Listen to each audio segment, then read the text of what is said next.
morning, everyone. So here we are with Shelly. Hi, Shelly. Hi, good morning, Shelly. It's okay. Just me. It's just me. So Shelly came to us a few days ago. She's showing signs of depression. She's not eating very much. She's very obese, so she doesn't move around all that much, although I did get her to come almost outside yesterday.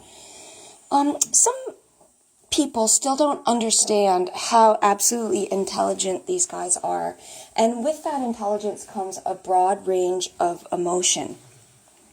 People get pigs all the time, and they get them sometimes on a whim or sometimes because they really want to get a pig, but then their life situation changes and they figure that life might be easier without that pig. So Shelly's story is such that she had a family. Come here, darling. She had a family which gave her up and took her to a humane society. And humane societies are wonderful places, but not set up for animals like Shelly.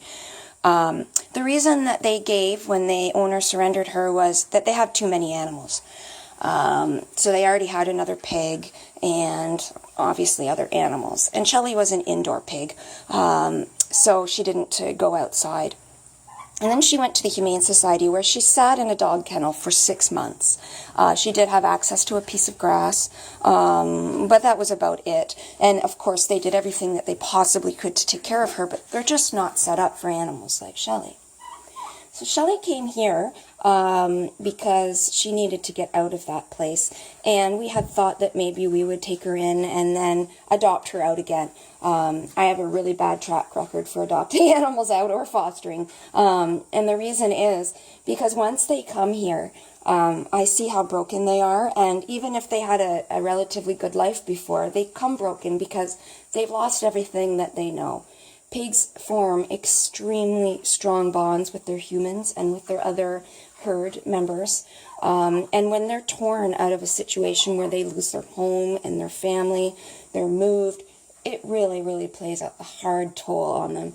You may remember Thomas and what he was like after he came here. Totally, completely broken. In his life was horrible before he came here, yet he still lost everything he knew. And it took him a while to get past his depression. So this is where we are with Shelly.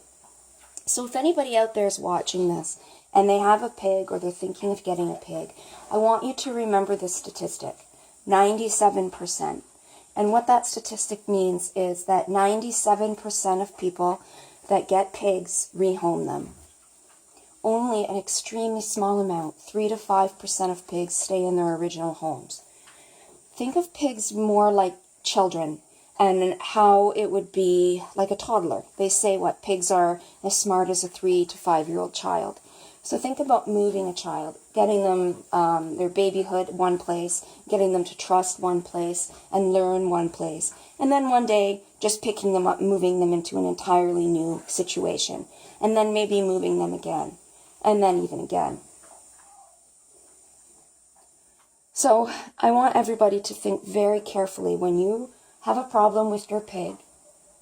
Please don't let the first thought be, I need to get rid of them. They are not garbage. They're not something to be thrown out. They're not disposable. These are thinking,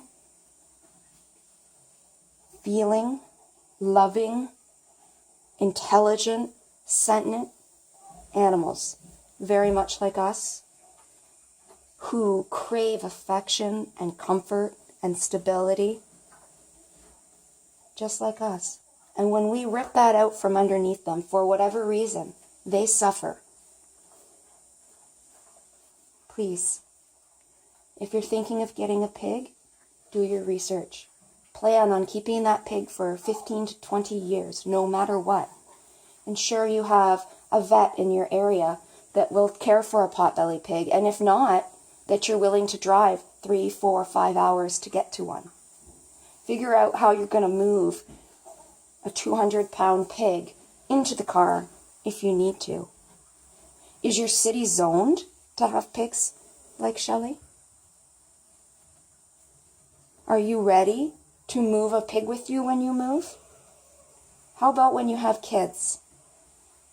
Are you ready to deal with with all of the extra work of having a family and an animal like Shelly, because Shelly's like having a toddler if you're having her in your home. I need you to think about all of these things, because it's people like me and people like all the sanctuaries and rescues that have to deal with broken animals when they become inconvenient to people. Shelly, you're a beautiful girl, and you will live your life out here at Happy Tales. You're not going anywhere.